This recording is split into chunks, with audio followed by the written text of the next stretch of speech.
জয় শ্ৰীকৃষ্ণ। নমস্কাৰ। মোৰ আমাৰ জ্যেষ্ঠ শ্ৰেষ্ঠসকল, বিজ্ঞ জ্ঞানী গুণী ভক্ত বৈষ্ণৱসকল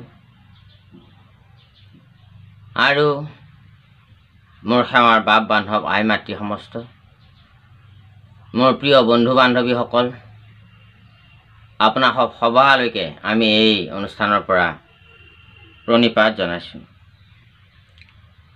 আজি আমি আৰম্ভ কৰিবলৈ ওলাইছোঁ এটা সুন্দৰ মহাভাৰতৰ কাহিনী, যি মহাভাৰতৰ আদিপুৰুষ অথবা উৎপত্তিৰ যি কেইগৰাকীমান মহান ব্যক্তি, যাৰ পৰা কৌৰৱ পাণ্ডৱৰ জন্ম হ'ল, যাৰ পৰা এই ধৰাধামত মহাভাৰত কাহিনী আমাৰ হিন্দু বা সনাতন ধৰ্মত আহি মহাকাব্যৰূপে আমি পাবলৈ সক্ষম হ'লোঁ। সেই আদিপুৰুষসকল, মহাভাৰতৰ যি আদিপুৰুষ আছে, প্ৰথম পুৰুষসকল আছে, তেওঁলোকৰ বিষয়ে আমি অলপ জানিম আহক। আজি অতি সুন্দৰ জানিবলগীয়া কথা, অতি সুন্দৰ আমি কিছু শ্ৰৱণ কৰিবলগীয়া কথা। এয়া হ'ল দাপৰ যুগৰ কথা। আমি সকলোৱে জানো হওক, মহাভাৰত দাপৰ যুগত আৰম্ভ হৈছিলে। সত্যত এটা দাপৰ কলি, 4 যুগ, এই 4 যুগে এক কল্প বুলি কয়। গতিকে এনেকুৱা যুগ আৰু 16টা আগত সত্যত এটা দাপৰ কলি, এই 4 যুগে এক কল্প, এই এক কল্পৰ আগত আৰু 4টা যুগ পাৰ হৈছে বুলি শাস্ত্ৰ কৈছে। এয়া দাপৰ যুগৰ কথা। শাস্ত্ৰৰ মতে এতিয়া বৰ্তমান কলি যুগৰ আয়ুস প্ৰায় 5,500 বছৰ, 5,500 বছৰ হওঁ হৈ আছে। গতিকে এয়া কলি যুগৰ আগৰ কথা, যি দাপৰ যুগৰ কথা। এতিয়া ইয়াত আমি জানিব পাৰিম পৰাশমুনি কথা, যি মহাভাৰতৰ আদিপুৰুষ, মৎস্যগন্ধাৰ কথা, যি মহাভাৰতৰ আদিপুৰুষ, থিবৰ ৰজাৰ কথা, যি মহাভাৰতৰ আদিপুৰুষ, আৰু ৰজা শান্তনুৰ কাহিনী। ব্যাস মহামুনি কেনেকৈ জন্ম হ'ল, আৰু ধৃতৰাষ্ট্ৰ, পাণ্ডু আৰু বিদুৰ কাৰ ল'ৰা, তেওঁলোকৰ জন্মৰ অলপ ৰহস্য আছে। গতিকে এই গোটেইখিনি কথা আমি জানিব পাৰিম। এতিয়া এজন পৰিশ্বৰ নামে ৰজা আছিল। তেওঁ নৱবিবাহিতা আছিলে, আৰু নৱবিবাহিতা পত্নীক এৰি থৈ, আগে ৰজা মহাৰজাবিলাকৰ খুব মৃগয়াৰ চখ আছিলে, মৃগয়া কৰিবলৈ গ'ল। গৈ গৈ গৈ গৈ গৈ গৈ গৈ ৰজাই নিজৰ ৰাজ্য পাৰ হৈ বহু দূৰ পালেগৈ। আৰু এনেতে ৰজাই কিছু ভাগৰ লগাত জিৰণি ল'লে গছৰ তলত, আৰু তেতিয়াই তেওঁ নিজৰ পত্নীলৈ মনত পৰিল, আৰু বীৰ্য স্খলন হ'ল। আগৰ দিনত বীৰ্য স্খলন হোৱাটো এটা পাপ মানা যায়। সেইকাৰণে তেওঁ সেই বীৰ্যখিনি গছৰ পাততে বান্ধি বৰ ধুনীয়াকৈ টোপোলা এটা কৰি এটা শেন চৰাইক দি পঠালে ৰাণীলৈ বুলি, যে ৰাণীক এইখিনি ভক্ষণ কৰিব দিলে ৰাণী সন্তান সম্ভৱা হ'ব। শেন চৰাইটোৱে মুখত ঠোঁটত লৈ প্ৰিয়ব্ৰতৰ ৰাজ্যলৈকে ৰাণীক দিবৰ কাৰণে আহি আছে। এনেতে যমুনাৰ আকাশত অন্য এটা শেন চৰাইৰ মাজত যুদ্ধ আৰম্ভ হয়। যেতিয়া যুদ্ধ আৰম্ভ হ'ল, তেতিয়া সেই শেন চৰাইটোৰ মুখত থকা সেই বীজখিনি যমুনাৰ জলত সৰি পৰিল, আৰু লগে লগে এটা মাছে কিবা আহাৰ বুলি ভক্ষণ কৰি দিলে। এই মাছটোৰ এটা ৰহস্য আছে। এই মাছটো হ'ল, আৰু এওঁ অভিশাপত আহি এই মাছ হৈ আছিলে, আৰু তেওঁ যিদিন এটা এই সাপৰ মুক্তিৰ এটাই উপায় আছিল, সেইটো উপায় আছিল যে যিদিনাখনে তেখেতে এই মৎস্য ৰূপত থাকি মনুষ্যৰ সন্তান জন্ম দিব পাৰিব, তেতিয়াই তেওঁৰ মুক্তি হ'ব। আৰু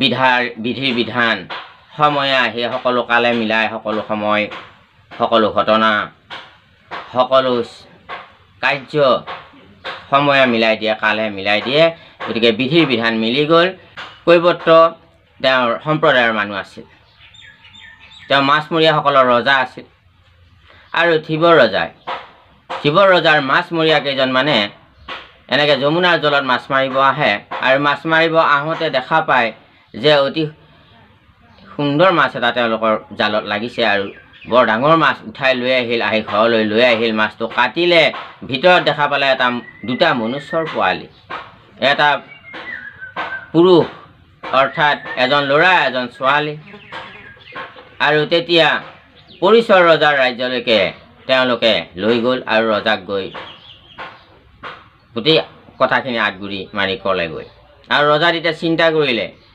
তেওঁ অপুত্ৰক আছিল যিহেতু গতিকে ল'ৰাটো ৰাখি ছোৱালীজনীক মাছমৰীয়াৰ হাতত পুনৰ দি দিলে আৰু মাছমৰীয়াকেইজনে এই ছোৱালীজনী বৰ ধুনীয়াকৈ তুলি তালি নিজৰ দৰে ডাঙৰ দীঘল কৰিলে আৰু এই কিন্তু মাছৰ পৰা জন্ম হোৱাৰ কাৰণে গোটেই দেহটো মাছ গোন্ধ এটা দুৰ্গন্ধ শৰীৰত থাকে অহৰ্নিশে এই মাছমৰীয়াসকলৰ লগত তাইও নাও বাবলৈ আহে ভাল পায় যিহেতু পানীৰ পৰাই তেওঁৰ উৎপত্তি মাছৰ পৰাই উৎপত্তি গতিকে নদীত তেওঁ খেলি থাকি নদীত লগত সম্পৰ্ক কৰি ভাল পায় জীৱৰ কিছুমান সংস্কাৰ থাকে পূৰ্বৰ সেইমতে সেই জীৱবিলাকে স্থানবিলাক ভাল পায় সেইমতে খাদ্যবিলাক বেলেগ জীৱই বেলেগ বেলেগ খাদ্য ভাল পায় বেলেগ জীৱই বেলেগ বেলেগ বন্ধু ভাল পায় গতিকে এদিনাখন পৰাশৰ মুনিয়ে তেনেকৈ তীৰ্থ ভ্ৰমণলৈ যাব আহোঁতে সেই যমুনা পাৰ হ'বৰ কাৰণে আহি সেইখিনিত উপস্থিত হ'ল আৰু মৎস্যগন্ধাই ধুনীয়াকৈ নৌকাত উঠাই যমুনাটো পাৰ কৰাই দিব ওলাইছে এনেতে যমুনাৰ মাজমজিয়াত পৰাশৰ মুনিৰ এই মৎস্যগন্ধাৰ যি সুন্দৰতা আৰু মোহনীয়তা দেখা পায় তেওঁ মোহিত হৈ গ'ল আৰু ইয়াতে এটা তত্ত্ব ৰহস্য কথা আছে যে পৰাশৰ মুনি আছিল এজন মহামুনি ত্ৰিকালজ্ঞ ঋষি তেওঁ জানে যে তেখেতৰ ঔৰসত এজন সন্তান আহিব যিজন সন্তানে নেকি 4 বেদ শাখা কৰি নানান পুৰাণ নানান শাস্ত্ৰ আদি ৰচনা কৰিব যি শাস্ত্ৰ নেকি চন্দ্ৰ সূৰ্য থকালৈকে মানুহক মহান জ্ঞানৰ সম্ভেদ বিলাই যাব মানুহ সংস্কাৰী হ'ব মানুহে মনুষ্যত্ব লাভ কৰিও দেৱতাৰ দৰে তেখেতসকলে দেৱতাৰ দৰে মহান জ্ঞানী আৰু দেৱতাৰ দৰে জগতৰ মহান উপকাৰী হৈ যাব পাৰিব মনুষ্যৰ প্ৰকৃত মূল্যাংকন কৰিব পাৰিব মনুষ্যই সেইকাৰণে এজন বিজ্ঞ আৰু মহাশাস্ত্ৰজ্ঞ সন্তান জন্ম দিয়াৰ তেখেতৰ ইচ্ছা আৰু এইটো বিধিৰ তেওঁলোকে এটা মেছেজ তেওঁ ভাবিলে এই গৰ্ভতে মই যদি সন্তানটো জন্ম দিব পাৰাহেঁতেন এই বুলি ভাবি তেখেতে তেওঁ আহ্বান জনালে কিন্তু তেওঁ ক'লে তেওঁতো আচৰিত হ'ল যে তেওঁতো অকুমাৰী তেতিয়া কৈছে নাই মুনিবৰ মোক ক্ষমা কৰিব মই দেউতাক নোসোধাকৈ মই কুমাৰী ভংগ কৰিব নোৱাৰোঁ তুমি পুনৰ কুমাৰীত্ব পাই যাবা তেতিয়া তাই বিমূৰত পৰিল তেতিয়া ক'লে ঠিক আছে মোক 3টা চৰ্ত আপুনি পূৰণ কৰি দিব লাগিব তেনেহ'লে মই পাৰিম বাৰু এটা চৰ্ত হ'ল তাই দেহৰ যিটো মৎস্য গোন্ধ দুৰ্গন্ধময় এই গোন্ধটো নাইকিয়া কৰি দিব লাগে 2 নম্বৰ চৰ্ত হ'ল যাতে কোনেও দেখা নোপোৱাকৈ এই কাৰ্যটি হৈ সম্পাদন কৰিব পাৰে গতিকে আৰু এটা প্ৰশ্ন হ'ল যে কুমাৰীত্ব ঘূৰাই দিব লাগে তেতিয়া ক'লে ঠিক আছে ঋষিয়ে তেখেতৰ কমণ্ডলৰ পৰা পবিত্ৰ জল মন্ত্ৰপুত কৰি তাৰ দেহালৈ ছটিয়াই দি তাই মৎস্যগন্ধাটো নাইকিয়া কৰি দিলে, অৰ্থাৎ মাছৰ গোন্ধটো নাইকিয়া কৰি দিলে। আৰু এটি পুনৰবাৰ তেখেতে পদুম ফুলৰ গোন্ধ শৰীৰত বিস্তাৰিত কৰি দিলে। এতিয়া পদুম ফুলৰ গোন্ধহে তাৰ শৰীৰত পোৱা যায়। মৎস্যগন্ধা নাম গুচি পদ্মাগন্ধা নাম পায়। এই মৎস্যগন্ধাৰ গৰ্ভতেই ব্যাস মহামুনিৰ জন্ম পায়, যিয়ে নেকি 14 শাস্ত্ৰ 18 পুৰাণ আৰু নানান উপনিষদ লিখি বেদৰ শাখা ভেদ কৰিছে। গতিকে আৰু শেষত মহাভাগৱত শাস্ত্ৰ তেওঁ ৰচনা কৰিছে। গতিকে সেই মহান পণ্ডিত, মহান বিজ্ঞ, মহান মনীষী ব্যাস মহামুনিৰ জন্ম হ'ল এনেকৈ। পৰাশৰ মুনি দেউতাক, মাক হ'ল মৎস্যগন্ধা। মৎস্যগন্ধাৰ আন এটা নাম সত্যৱতী বুলিও কয়। মৎস্যগন্ধা, পদ্মাগন্ধা আৰু সত্যৱতী। এনেতে শান্তনু ৰজা ইফালে হস্তিনাপুৰৰ ৰজা। কিন্তু শান্তনু ৰজাৰ গংগা প্ৰথম বিয়া পাতিছিল। গংগা চৰ্তমতে তেওঁ গুচি গ'লগৈ, অৰ্থাৎ ৰজাক ত্যাগ কৰিলে। আমি সকলোৱে কম বেছি পৰিমাণে জানো হওক এই বিষয়টো, আৰু আমি বেছিকৈ টানি আনিব বিচৰা নাই। আমাৰ ভিডিঅ'টো বহুত দীঘল হৈ যায়গৈ। গতিকে গংগাৰ পুত্ৰ একমাত্ৰ ভীষ্ম থাকিলে। তেতিয়া ভীষ্ম নহয়, তেতিয়া ভীষ্মৰ নাম ভীষ্ম নহয়, দেৱব্ৰত। তেতিয়া ভীষ্ম হয় যেতিয়া নেকি ভীষ্মৰ দৰে প্ৰতিজ্ঞা কৰি নিজৰ দেউতাকক বিয়া পাতি দিছিলে এই মৎস্যগন্ধাক চাবৰ কাৰণে। নিজৰ শান্তনুৰ ল'ৰা পিতামহ ভীষ্ম যি বুলি আমি জানো, সেইজন নাম তেতিয়া দেৱব্ৰত ল'ৰা কালতে, আৰু তেওঁ গৈছিল। 3টা ডাঙৰ ডাঙৰ প্ৰতিজ্ঞা কৰি দেউতাকৰ কাৰণে বিয়া পাতি দিছিল সত্যৱতীৰ লগত। কাৰণ দেউতাকে সদায় মনৰ দুখত থাকে। যেতিয়াৰ পৰা গংগাই এৰি থৈ গ'ল, তেতিয়া ঘৰখনত মন নবহা হ'ল, ৰাজ্যত মন নবহা হ'ল। এদিন থিবৰ ৰজাৰ ঘৰত এই শান্তনু ৰজা গৈ উপস্থিত হৈছিলগৈ আৰু মৎস্যগন্ধাক বিয়া পাতিবৰ কাৰণে ইচ্ছা কৰিছিল। কিন্তু থিবৰ ৰজাই নিদিলে। এইকাৰণে, কাৰণ তেওঁৰ জ্যেষ্ঠ পুত্ৰ আছে। আগৰ দিনত জ্যেষ্ঠ পুত্ৰ থাকিলে এই জ্যেষ্ঠ পুত্ৰজনক ৰাজ্যভাৰ দিয়া হয়, তেওঁক ৰজা পতা হয়, ৰাজকোঁৱৰ পতা হয়। গতিকে থিবৰ ৰজাৰ ছোৱালীৰ যদি সন্তান জন্ম হয়, ল'ৰা জন্ম হয়, ৰাজপাটত বহিব নোৱাৰিব, ৰজা হ'ব নোৱাৰিব। সেইকাৰণে নিদিওঁ বুলি ক'লে ছোৱালীজনী। আৰু এই কথাটো পিতামহ দেৱব্ৰতৰ আগত কাণত পৰিল। আৰু তেতিয়া মন্ত্ৰীসকলক সুধিলে। দেউতাই সদায় মন মাৰি থাকে, ৰাজ্যত ভালকৈ ৰাজ্য নচলায়, মনটো সদায় এন্ধাৰ হৈ থাকে, মনটো সদায় ম্লান হৈ থাকে, অশান্তিময় কিবা এটা জীৱন যাপন কৰি আছে। দেউতাই কি অসুবিধা? মন্ত্ৰীসকলে কথাবিলাক ভাঙি চিকো দেৱব্ৰতক কয় গোটেই কাহিনীখিনি। আৰু তেতিয়া পুনৰ সেই থিবৰ ৰজাৰ ওচৰতে প্ৰতিজ্ঞা কৰি তেওঁ যে মই জীৱনত ৰজা নহওঁ আৰু জীৱনত বিয়াও নহওঁ। এইকাৰণে বিয়া নহওঁ বুলি ক'ব লগা হ'ল, কাৰণ থিবৰ ৰজাই ক'লে যে তুমি ৰজা নোহোৱা হয়, কিন্তু তোমাৰতো ল'ৰা ছোৱালী হ'লে সেই ল'ৰা ছোৱালীহে পাব নিয়ম মতে, গতিকে মোৰতো নাতিয়ে নাপাব। এতিয়া কৈছিল ঠিক আছে মই বিয়াও নহওঁ দিয়ক। আৰু পিতামহ ভীষ্ম নিজৰ প্ৰতিজ্ঞা কিন্তু ৰাখিলে। আৰু ইফালে এদিন শান্তনু ৰজাই তেনেকৈ এই পৰাশৰ মুনিৰ দৰেই মৃগয়া কৰিবলৈ যাওঁতে এদিন সেই যমুনা নদীটো পাৰ হ'বলৈ ওলাল।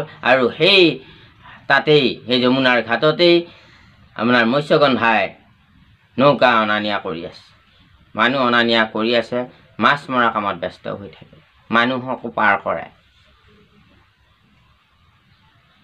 নাৱৰীয়া অৰ্থাৎ কৈৱৰ্ত মানুহ আছিলে। গতিকে এনেকৈ যায়, যেতিয়া নেকি শান্তনু ৰজাকিটা পাৰ কৰাই দিবলৈ ওলাল, তেতিয়া শান্তনুৰ ৰজাৰো পৰাশৰ মুনিৰ দৰে একে দশা হ'ল। সুন্দৰ মোহনীয়তা আৰু সুন্দৰ মৎস্যগন্ধা ইমানেই ধুনীয়া লগা আছিল, ইমানেই আছিল, কাৰণ অপেশ্বৰাৰ পৰা তেওঁ যিহেতু মানুহ হৈছে, গতিকে দূষিত অপেশ্বৰৰ পৰা মানুহ নহয় মাছটোহে মানুহ হৈ আছিলে গতিকে এটা সময়ত গৈ শান্তনু ৰজাই ক'লে যে মই বিয়া পাতিব খোজোঁ বিয়াৰ প্ৰস্তাৱ তেতিয়া তাই ক'লে মৎস্যগন্ধাই কৈছে যে এইটোতো মই আপোনাক কথা দিব নোৱাৰিম কাৰণ মোৰ পিতৃ আছে পিতৃক সুধিব লাগিব আৰু আপুনি পিতৃক সোধাগৈ যদি পিতৃয়ে দিয়ে তেনেহ'লে মোৰ কোনো আপত্তি নাই আৰু শান্তনু ৰজাই তেনেকৈ শিৱ ৰজাৰ ঘৰত মৎস্যগন্ধাক সুধিবৰ কাৰণে গৈছিল কিন্তু মৎস্যগন্ধাক শিৱ ৰজাই নিদিওঁ বুলি ক'লে যাৰ ফলত পিতামহ ভীষ্মই এই প্ৰতিজ্ঞাকাৰী মাকক বিয়া কৰাই লৈ আহিল এটা সময়ত আৰু এনেকৈ এই মৎস্যগন্ধাৰ বা সত্যৱতীৰ গৰ্ভত শান্তনুৰ ঔৰসত দুজন ল'ৰাৰ জন্ম হ'ল এজনৰ নাম হ'ল বিচিত্ৰ বিজয় আনজনৰ নাম হ'ল চিত্ৰাংগত এদিন বিবাহ বাৰু নহওঁতেই তেখেতৰ মৃত্যু হয় আৰু বিচিত্ৰ বিজয় কেৱল থাকে আৰু বিচিত্ৰ বিজয় যেতিয়া কাশী ৰজাৰ ছোৱালী অম্বিকা আৰু অম্বালিকা তিনিজনী মহান গুণমতী মহান ৰূপৱতী এই তিনিজনীক পিতামহ ভীষ্মই স্বয়ম্বৰৰ পৰা কাশী ৰাজাৰ স্বয়ম্বৰৰ পৰা যুদ্ধ কৰি সকলো ৰজাৰ লগত এওঁলোকক বলপূৰ্বকভাৱে তেখেতে হস্তিনাপুৰলৈ লৈ আহে কিন্তু বিয়া নকৰালে কাৰণ তেওঁ প্ৰতিজ্ঞাবদ্ধ বিচিত্ৰ বিজয়ক বিয়া দিলে এই দুজন অম্বিকা আৰু অম্বালিকা কিন্তু অম্বা ইয়াত নাথাকিল অম্বা এটা সময়ত বনৰ মাজলৈ তপস্যালৈ গুচি গ'লগৈ আৰু এদিন পিতামহ ভীষ্মৰ ওচৰত এটা প্ৰতিশোধ এটা ল'বৰ কাৰণে তেওঁ তপস্যা কৰিলে আৰু প্ৰতিশোধ তেওঁ ল'লে যে অৰ্জুনৰ ৰথৰ আগত শিখণ্ডী ৰূপে আহি তেওঁ থিয় দিলে এয়া শিখণ্ডী কিন্তু অম্বাৰ দ্বিতীয় জনম যেতিয়া তপস্যা কৰি অম্বাই এইটো বৰ পায় তেতিয়া অম্বাই লগে লগে নিজৰ দেহ ত্যাগ কৰি দিয়ে আৰু তেওঁ শিখণ্ডী ৰূপত জন্ম হয় আৰু সেই শিখণ্ডীয়ে আহি অৰ্জুনৰ ৰথৰ সন্মুখত যেতিয়া নেকি দেখা দিলে কুৰুক্ষেত্ৰ যুদ্ধত পিতামহ ভীষ্মই ধনুষৰ পেলাই দিলে কাৰণ নপুংসকৰ আগত পিতামহ ভীষ্মই যুদ্ধ নকৰাৰ এটা পণ আছিল ছোৱালী হস্তিনাপুৰত জন্মই নাপালে সত্যৱতী অৰ্থাৎ মৎস্যগন্ধাই নিজৰ পুত্ৰ ব্যাসদেৱক মাতি আনি তেতিয়া ক'লে বোপাই ডাঙৰ কথা হ'ল বংশ ৰক্ষাৰ কাৰণে তুমি এতিয়া মোৰ বাক্য ৰক্ষা কৰিব লাগিব বোলে কি মা বোলে অম্বিকা আৰু অম্বালিকাৰ গৰ্ভত তুমি সন্তান জন্ম দিব লাগিব পুত্ৰ জন্ম দিব লাগিব নহ'লে আমাৰ হস্তিনাপুৰৰ ৰাজ্য ৰজাশূন্য হৈ যাব আমাৰ প্ৰজাসকলৰ হাহাকাৰ হ'ব দুষ্ট ৰজাসকলে আক্ৰমণ কৰিব তেতিয়া ব্যাস মহামুনিয়ে বহুত চিন্তা কৰি উপায়হীন হৈ মাকক কথা দিলে আৰু এটা সময়ত এবছৰলৈকে তেওঁলোকক ভাল উপবাসে নিয়মে নীতিয়ে থাকিবৰ কাৰণে আদেশ দিলে আৰু এটা বছৰৰ অন্তত আহি ব্যাস মহামুনিয়ে অম্বিকাৰ গৰ্ভত ধৃতৰাষ্ট্ৰৰ জন্ম হয়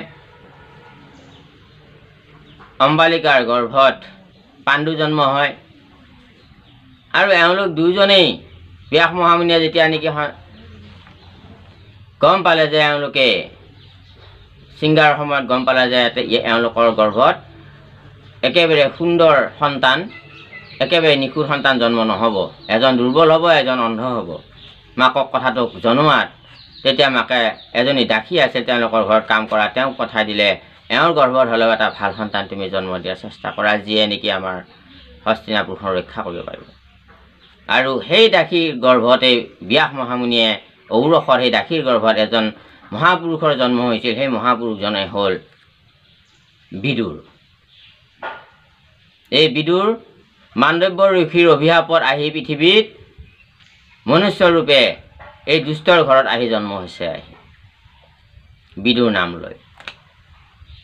আমি ইমানৰ কথাখিনি ইমানতে ৰাখিলোঁ। এতিয়া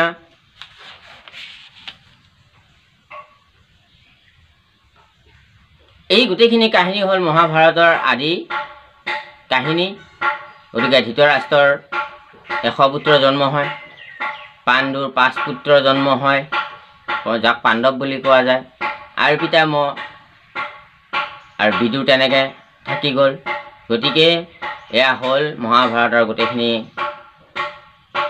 কাহিনী। আপোনাৰ হ'ব অকণমান আদি পুৰুষসকল, মহাভাৰতৰ যি আদি পুৰুষ আছে, প্ৰথম পুৰুষ আছে, মহাভাৰতৰ যি আৰম্ভণি বা উৎপত্তি, যাক উৎপত্তি বুলি ক'ব পাৰি। গতিকে সেইখিনি আপোনাৰ সবৰ আগত ব্যক্ত কৰা হ'ল। ইয়াতে আপোনাৰ হবে আমাক কিবা ভুল ক্ৰুটি থাকিলে আঙুলিয়াই নিশ্চয় দি কিতাপ কৰিব বুলি আশা ৰাখিছোঁ। আৰু লগতে আপোনাৰ হ'ব ক্ষমা জনাইছোঁ। আমাৰ চেনেলটো আপোনাৰ হবে ছাবস্ক্ৰাইব কৰি ৰাখিব। আমাৰ অকণমান এই কৃষ্ণ কথা আপোনাৰ সবৰ লগত আলাপ আলোচনা শ্ৰৱণ কীৰ্তন কৰিবৰ কাৰণে, যাতে আমি অকণমান আনন্দ লাভ কৰিব পাৰোঁ, এটা উঠা প্ৰেৰণা পাব পাৰোঁ, আপোনাৰ হবে কৃপা কৰিব অকণমান সেইখিনি, তাকে আশা ৰাখি আপোনাৰ হ'ব ক্ষমা জনাই আজি ভিডিঅ'টো ইমানতে সামৰি মাৰিছোঁ। জয় শ্ৰীকৃষ্ণ।